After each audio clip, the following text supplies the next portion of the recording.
बिस्मिल्लाहिर्रहमानिर्रहीम। अस्सलाम वालेकुम प्यारे बच्चों और बच्चियों, कैसे हो आप? उम्मीद है आप लोग खैरियत से होंगे।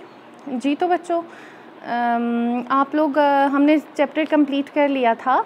आज जो हमारा पेपर के हवाले से बहुत अहम इम्पॉर्टेंट जो सवाल है सियाक़ व सबाक़ के साथ इबारत की तशरीह, हम वो करेंगे। ठीक है, आपको पता है ये सवाल बहुत ज़्यादा पेपर के हवाले से अहम है। ठीक है, इसमें पेपर में ये हिस्सा जो जीम होता है उसमें से ये लॉन्ग क्वेश्चन में आया होता है।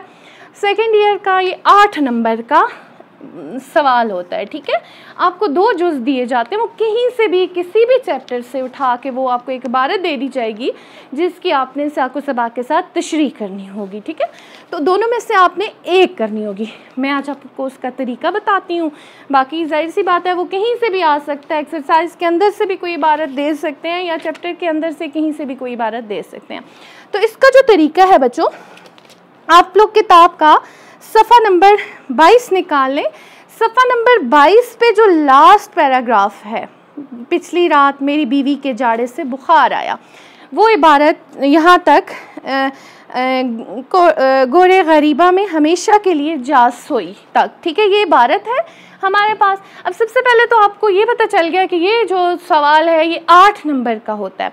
हमने सवाल लिखा, एक जुज़ करना होता है, जो भी जुज़ है सवाल के बाद अलिफ या बे आपने उसमें से जो करना है वो साथ लिख दें, जुज़ बे।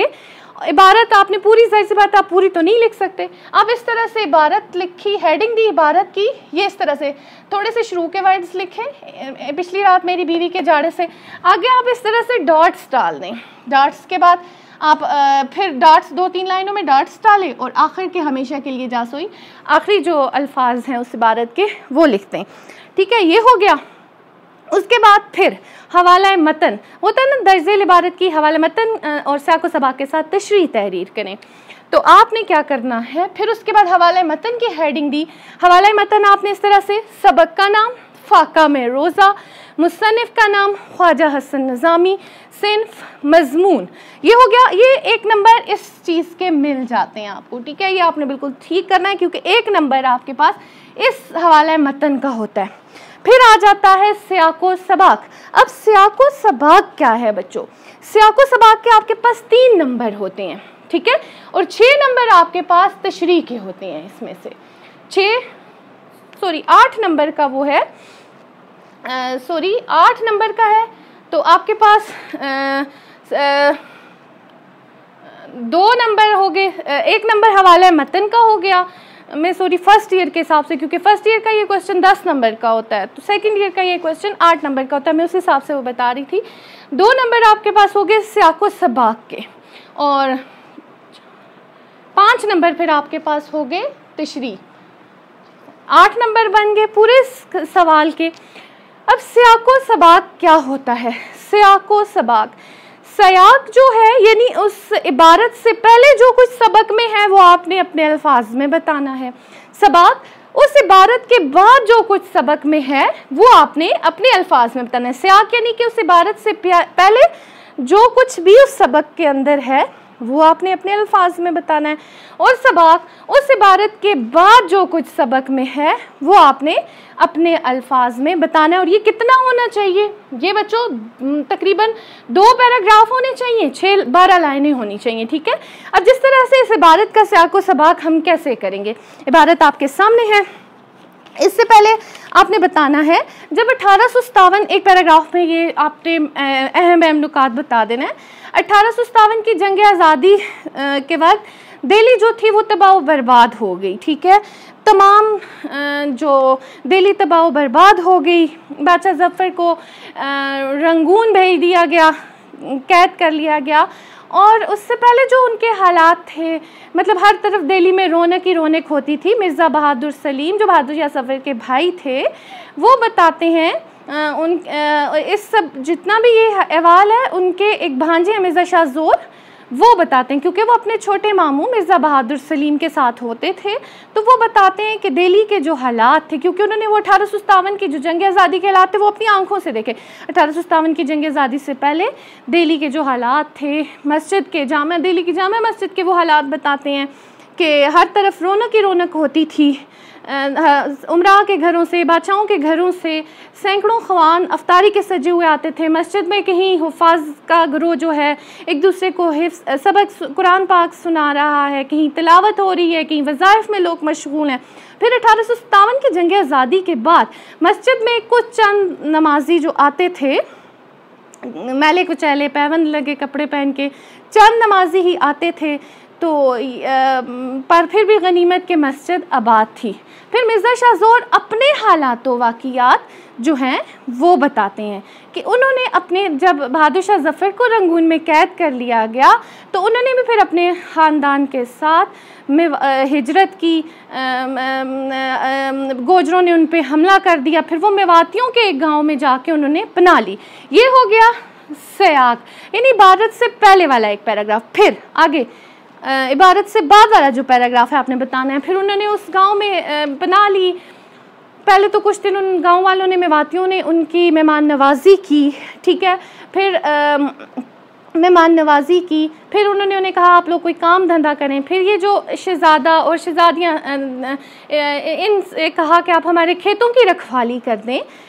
जो मिर्ज़ा शाह ज़ोर थे इन्होंने खेतों की रखवाली की, इनकी माँ बहन और बीवी भी इनके साथ थे। बड़े मुश्किल हालात थे इन पे, तो उन्हीं गांव वालों ने कहा कि आपकी औरतें हमारे गांव के कपड़े सी दिया करें। ये कपड़े सीने लगे। तो फिर एक दिन ऐसे हुआ कि ये तो आसाइशों में पले हुए थे, तो आसाइशों में पले हुए थे। बहुत ज़्यादा बारिश हो गई, गांव में पानी भर आया, तो इनका सारा कपड़े भी गीले हो गए, जो अनाज दाना भी था वो भी सारा गल सड़ गया बारिश में भीगने की वजह से। तो फिर इनकी जो बीवी थी उसमें उसकी मिर्ज़ा शाह ज़ोर की जो बीवी थी, ज़ाहिर है शहज़ादी नाज़ो नहमत में पली हुई थी, तो उनको सर्दी से बुखार हो गया और वो फोत हो गई। ठीक है, ये सियाको सबाक है इस इबारत का। ये आपने सारे हालात बताने हैं। ये किस तरह से आपको समझ आ गई कि सियाको सबाक क्या होता है। फिर उसके बाद हम जाते हैं इबारत की तशरीह। ठीक है, सियाको सबाक आपने 12 लाइनों का कर दिया, जितना मतलब अपने अल्फाज में आपने उसी चैप्टर को, यानी चैप्टर ही पूरा एक्सप्लेन करना है। इबारत से पहले और इबारत से बाद को उस इबारत के साथ आपने जोड़ देना है। फिर तशरीह, अब तशरीह आपने किस तरह से करनी है। स्टार्ट हमेशा जो भी जिस चैप्टर से आ जाए आपने इस तरह से ही करनी है। सबक फाका में रोज़ा की इस इबारत में ख्वाजा हसन निज़ामी कहते हैं कि, या फरमाते हैं कि, या लिखते हैं कि, या तहरीर करते हैं कि इस तरह से आपने करना है। अब क्या कहते हैं, अब पेज नंबर आप 22 निकालें, साथ साथ इसी तरह से करते हैं। सही है। कहते हैं कि मिर्ज़ा शाह ज़ोर, ठीक है, जो बहादुर शाह ज़फ़र के और मिर्ज़ा बहादुर सलीम के भांजे थे, जिन्होंने 1857 के जंग आज़ादी के हालात अपनी आंखों से देखे थे, उनके ख़ानदान के साथ जो वाक़यात पेश आए वो बयान करते हैं कि गांव में जब बारिश हो गई तो बहुत ज़्यादा सर्दी हो गई, और उस सर्दी की वजह से, देखिए पिछली रात मेरी बीवी के जाड़े से बुखार आया। आप जाड़ा सर्दी को ही बोलते हैं, तो आपने उसे इस तरह से एक्सप्लेन करना है। उस सर्दी की वजह से मिर्ज़ा शाह ज़ोर कहते हैं मेरी बीवी को सख्त बुखार हो गया, और इतना उसकी तबीयत इतनी ज़्यादा ख़राब हो गई। आप साथ साथ इबारत को देखें, साथ साथ मुझे सुनते जाएं। इतनी ज़्यादा उसकी तबीयत ख़राब हो गई कि ये बात बयान से बाहर है, बयान नहीं की जा सकती कि मैं कितना ज़्यादा परेशान हो गया। और हालात उस वक्त क्या थे, बहुत ज़्यादा अंधेरा था, मींह की अपझड़ी के क्या, बारिश बहुत तेज़ हो रही थी, जितने भी कपड़े थे वो बारिश की वजह से गीले हो गए थे। आग जलाने का भी कोई वसीला या ज़रिया नहीं था, क्योंकि लकड़ियाँ भी सब गीली हो गई थी, और कोई भी बंदोबस्त नहीं हो सकता था। हम हैरान थे, परेशान थे, या खुदा ये क्या हो रहा है हमारे साथ, क्या किया जाए कि जो मेरी बीवी है उसकी हालत अच्छी हो जाए, उसका बुखार जो है वो कम हो जाए। लेकिन ऐसा कुछ भी मुमकिन नहीं था। फिर ये हुआ कि मेरी बीवी ने इसी बुखार की हालत में तड़पते तड़पते, बिलखते बिलखते अपनी जो है वो जान दे दी, और वो फोत हो गई। क्योंकि वो तो शहज़ादी थी, उसने सारी उम्र जो है लाड प्यार में और बहुत सी नेमतों में गुजारी थी। तो ये जो गदर यानी 1857 की जो जंग आज़ादी है, उसकी जो मुसीबतें थी वही उसके फौत होने के लिए काफ़ी थी।